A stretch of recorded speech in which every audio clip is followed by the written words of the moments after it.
Welcome back, brothers and sisters, to my rendition of Galactic Farmer's Almanac, Part 2, which some people would like to refer to as the Bible. At one time, I also referred to it as the Bible myself, but through deeper thought, I've come to have this conclusion of my own, that it's kind of like a hitch hat. It's really a little bit different. It's almost like this. It's like a hitchhiker's guide to the galaxy, in a way. Because if we really think about it, Jesus didn't die, right? He didn't die. He was resurrected and went up to join the Father. Let's look at Enoch. He also didn't die. There are individuals in the Bible that never saw death. They ascended. Well, okay, so maybe Jesus did die, but then he rose again on the third day, right?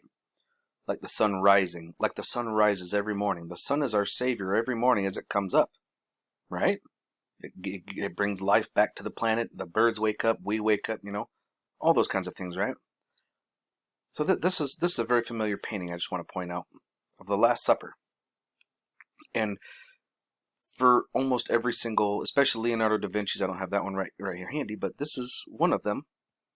And I want everybody to pay attention to something. We have a group of 3 of the 12 here, a group of 3 apostles here, a group of 3 apostles here, and a group of 3 apostles here. 3 months for winter, 3 months for spring, 3 months for summer, 3 months for fall. With the sun being in the middle. Look at this, like the half arc of the sun, like a sun rising, with him in the middle, the sun.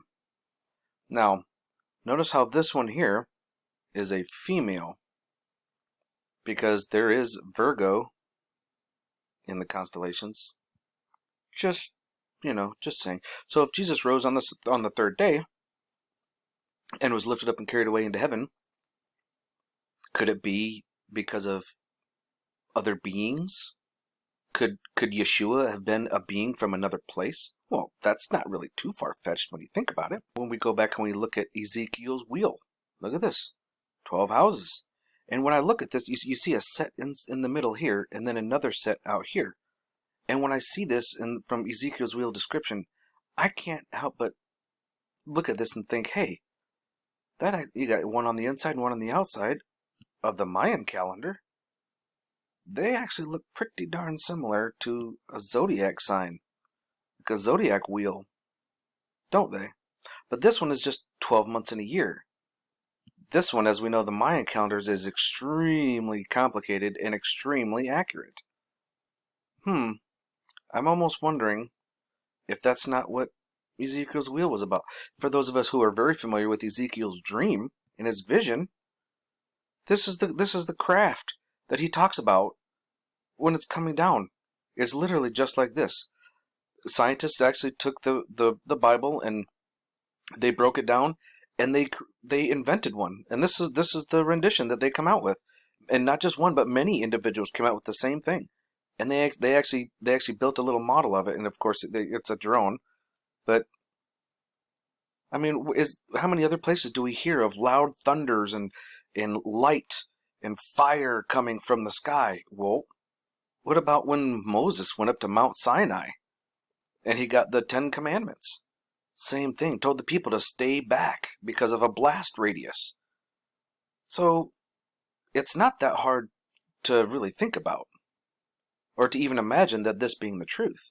So I ask again, could the Bible, along with other ancient texts and hieroglyphs, actually be a hitchhiker's guide to the galaxy?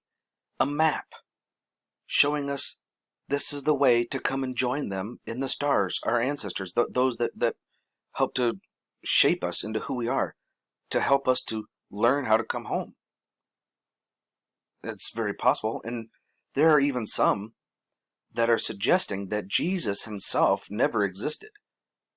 or the name of Yeshua. Of course, the name Jesus is fictional because the letter J was not around before the Council of Nicaea. It was a Y, and it would be, in the Hebrew, it's a Hebrew name, it would be Yeshua. And if you translate from Hebrew right to English, it would actually be Joshua. But I will digress from that for a moment. So some are saying that Jesus himself never existed, that Jesus is actually the Son, as I've discussed. So if I dig into that, let's see what I can come up with that. So here's where I might lose a few of you, but please try to keep up. I'm really trying the best I can, okay? What is the Bible significance of 30 pieces of silver? Well, Judas betrayed Jesus with 30 pieces of silver. Yes? Yes. What about Joseph with the coat of many colors? He was sold with 30 pieces of silver. They traded their brother for 30 pieces of silver. So we know it's tied to the zodiac, right? Well, Jesus was betrayed by 30 pieces of silver, right? So, okay, that's kind of significant. So remember the 30 pieces of silver, all right? Now over here in the Bible, we also know that there are 10 Bible verses about the 144,000. Okay, these, from what they're saying, the 144,000 who had been redeemed, blah, blah, blah, right? So remember the 30 pieces and the 144,000, okay? These two numbers are extremely important for this. Golden means phi triangles. Triangles, those sides slant at 72 degrees, and whose base is 36 degrees, which is half of 72.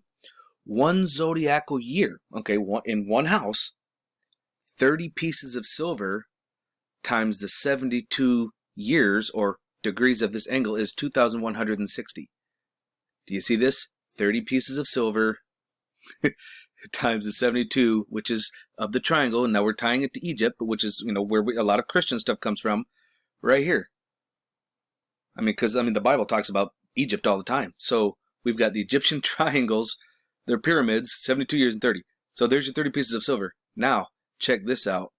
This is where it gets really interesting. And 144, a C tone in hertz, is a perfect harmonic of the speed of light, which is 144,000 nautical miles, 144,000 minutes of arc per Earth grid second in the vacuum of space. Wait a minute here. Do what? So this kind of got me thinking. How did they come? How does that tie in? The 144,000. How did they get that number? Well, this is my theory on it. You take the 12 tribes of Israel, you take a number and you multiply it unto itself. 12 tribes of Israel, 12 zodiac signs equals 144. Well, wait a minute, that doesn't account for the 3 zeros though, right? Well, okay, let's take the 144, right? What about if you consider the Father, the Son, and the Holy Spirit? All three are one. They are infinite, just like a circle, without beginning or end. All literally talking about the speed of light, on which we learn, which we, in order for us to get to the stars, the speed of light. Wouldn't that mean the Bible could very well be a galactic farmer's almanac? Or a hitchhiker's guide to the galaxy? And as many of you know, I'm a very large believer. I'm not even a believer, but I have a knowing that Nemesis is out there. Nemesis is our second sun, right? Now we have two suns. And that Nibiru, okay, many of us know that Nibiru is a planet that goes around Nemesis. That, if it's our second sun, and our sun has planets, well, our second sun's going to have planets as well. That's where Nibiru comes in, or the Planet X. Okay, you got Nibiru and Planet X right here. Not Nemesis. Nemesis is a star. So, if Jesus is the Son, okay, it's S-U-N, not S-O-N, and he has a twin, well, that would mean that the Jesus Christ in the Bible would have to have a twin, right? So I started looking into it, and what do you know? But he does not elaborate on whose twin he is. Recently, scholars explored the possibility that Thomas was Jesus' twin. As unlikely as this sounds, it is derived from the books that were discovered at Nag Hammadi in the mid-1940s, the Gospel of Thomas, opens with, "These are the hidden words of the living Jesus spoken." Well, wait a minute. So then I look it up. Sure enough, Nag Hammadi Scriptures, Gospel of Thomas. Wait a minute. He had a twin? You've got to be kidding me. And then I started thinking again, wait a minute here. Surely there must be some paintings showing this somewhere, some older paintings, right? Well, here's one. Here's another one. And it's quite interesting because if you look at this one here, the sun behind his head, the yellow sun, nice and yellow, and then this one's kind of hollow or darker, like a dark sun, and he's wearing red in both photos. Wearing red. This is actually kind of interesting if you ask me. So if that's the case, well, what happened when Jesus died? Does anybody remember? Well, according to the New International Version of the Bible, Matthew 27:51-52, at that moment, the curtain of the temple was torn in two, from top to bottom, or twain, whichever version you're going to read. The earth shook, and the rocks split. The tombs broke open, and the bodies of many holy people who had died were raised to life. And we had 3 days of darkness. Folks, 3 days. He died on Good Friday and rose on Easter Sunday. Friday, Saturday, Sunday. 3 days of darkness. Well, what else could cause us to have 3 days of darkness? This thing passing between us and our sun, showing that it looked like it died. 3 days of darkness across the entire planet. Would that not do it? Causing the earth to shake and the rocks to split and the tearing down of temples and rivers, upheaval and floods and all kinds of mishap on the planet. Oh yeah. So then it really gets my wheels a-spinning. Could the Bible be a Galactic Farmer's Almanac or a Hitchhiker's Guide to the Galaxy? I mean, how else could I possibly put this together through movies that I've even explained to you guys? In fact, here we go. Star Trek. Oh, wait a minute. What is this? The Nemesis movie? Nemesis? Oh, you've got to be kidding me. Well, what goes around Nemesis? Oh yeah, Nibiru from another Star Trek where the planet was red and they're wearing yellow like our sun, and they're an indigenous species. They had to have slow, soft disclosure. They were supposed to be known about symbols, because what happened, if anybody watched this, they ended up worshipping a symbol that looked like the Star Trek Enterprise because they worship symbols. You don't think that's a play on anything, do ya? I mean, we've even got a robot with artificial intelligence on here, for crying out loud. What's going on right now? AI? That's a big ordeal, is it not right now? Space Force. This is the symbol. Look it up. United States Space Force. Oh yeah.